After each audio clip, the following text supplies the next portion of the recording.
Fiesta Sporting Trophy International is the newest step on Ford's rallying ladder. Featuring 6 WRC aligned events, this championship gives young drivers the chance to compete against the best and go for a top prize at the JWRC Drive in 2007.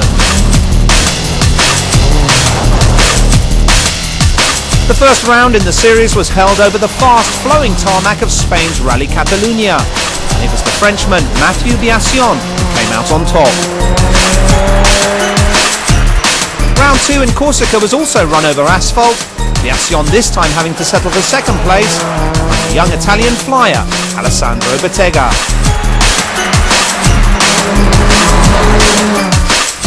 Going into round 3 then, it was Biasson leading the drivers' standings on 18 points.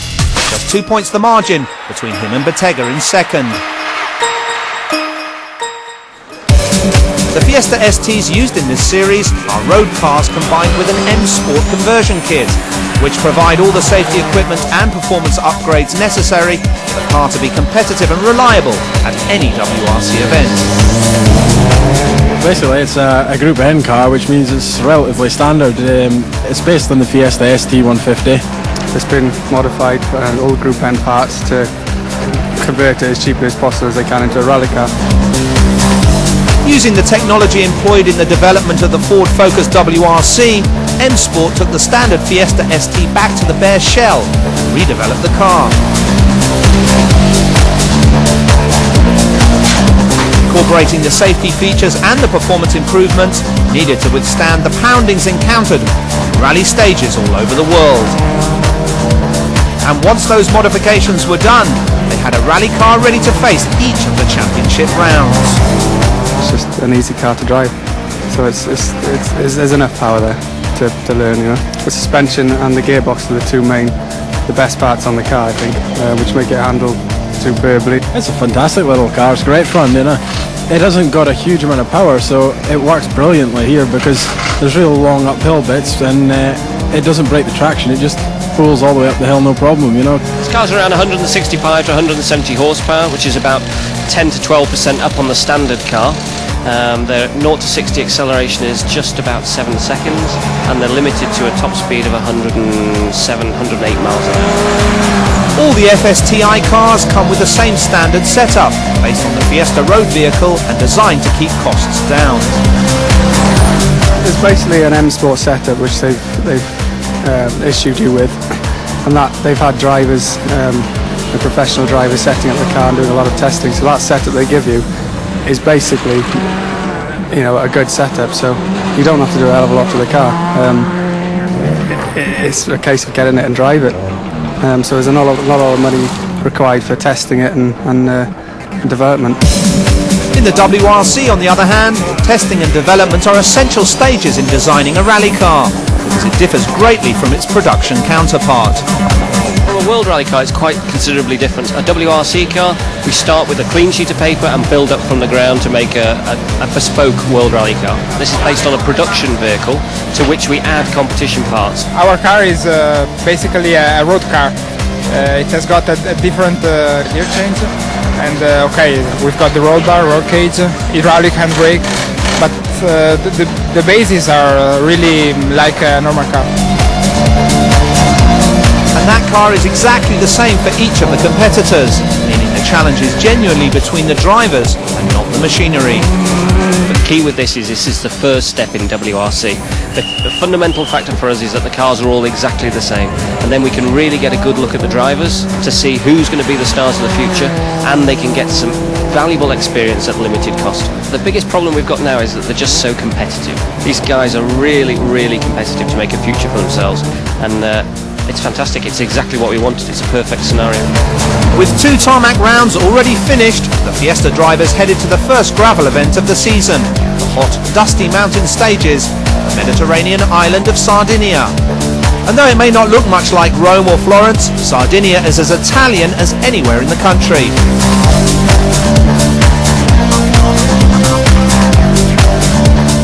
More competitive driving was anticipated for Sardinia, whose resort city of Olbia would be HQ for the 3rd round in the series, which was expected to be a real car breaker.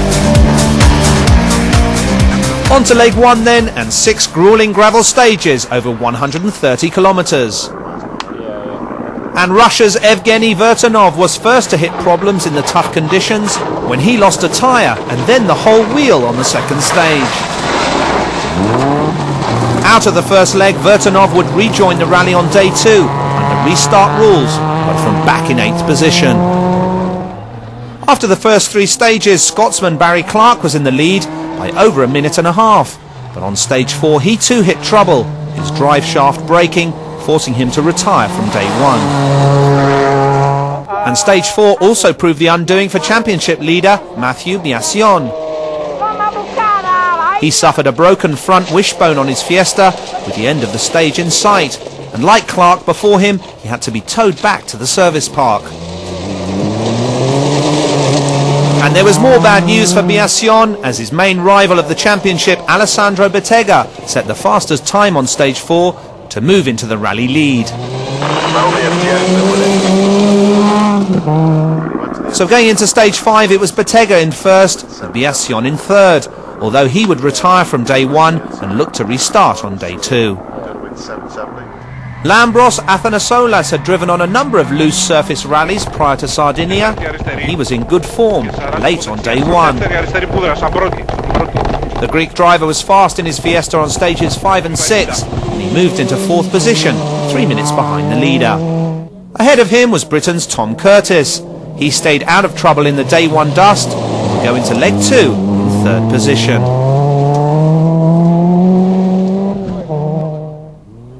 As for Gilles Chamel, this was his first ever competitive drive on gravel, and what a debut performance from the Luxembourger.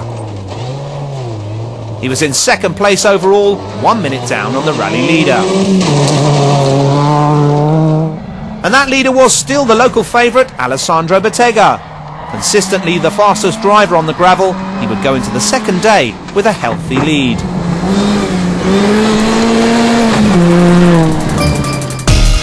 So it was Bettega looking good in first, ahead of Chamel in 2nd place.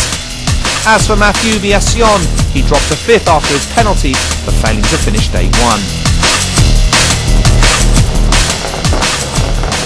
The stages are so hard for the Fiestas, but I'm quite happy because it's my first gravel, my first rally on gravel, so can't be better. Obviously a very healthy lead now to the man in 2nd place, so more of the same tomorrow, the same speed do you think for tomorrow? Yeah, for sure. Even today on the last stage was I've never seen something like that. Very, very rough rocks, ruts, and I think that tomorrow should be a little better, but we will keep on going carefully. Leg 2 then, and 6 more car-breaking stages for the drivers to negotiate. And the nightmare for Mathieu Biassion continued. His power steering failed on day 2, dropping him further down the leaderboard. As for Finland's Kalle Keskinen, his day came to an unexpected end when he hit a rock on the day's final stage. Kalle, car's damaged, what happened? Last corner we are hit the stone, is a little bit, we doesn't see that when we do the reggae, that's why but that is rally. Britain's Tom Curtis once again played the consistency card. He stayed on the racing line and in 4th position. Ahead of him, Luxembourg's Gilles Chamel, who continued to impress in his first gravel rally, although he still dropped 1 place in his Fiesta to 3rd place overall. Behind him was the flying Greek, Lambros Athanassoulas, who was quick enough to steal not only 2nd place, but also the rally lead when Alessandro Bettega hit trouble on stage 8.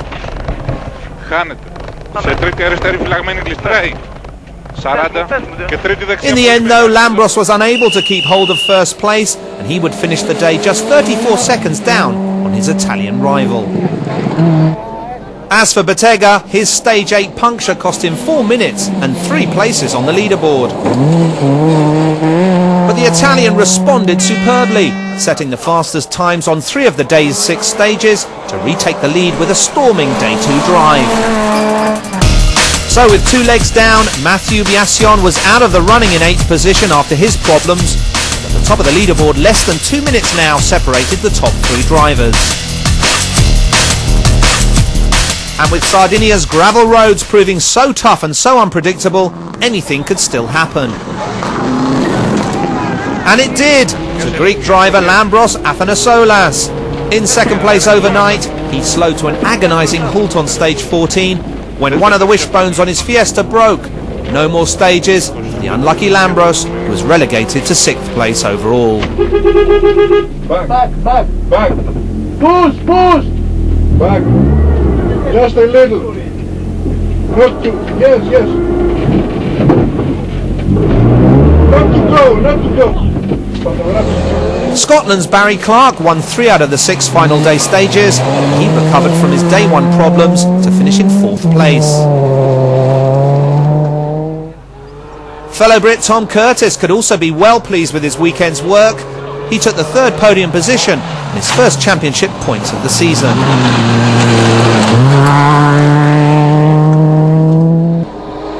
Luxembourg's Gilles Chamel was unable to close the gap on top spot on day 3. He still took an excellent 2nd place. An extraordinary performance on his first ever rally on gravel. But staying out of trouble and finishing out in front of the chasing pack was the home favourite, Alessandro Bettega.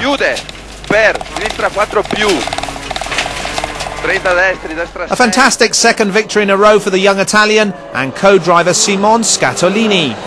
And they now take the lead in the championship standings.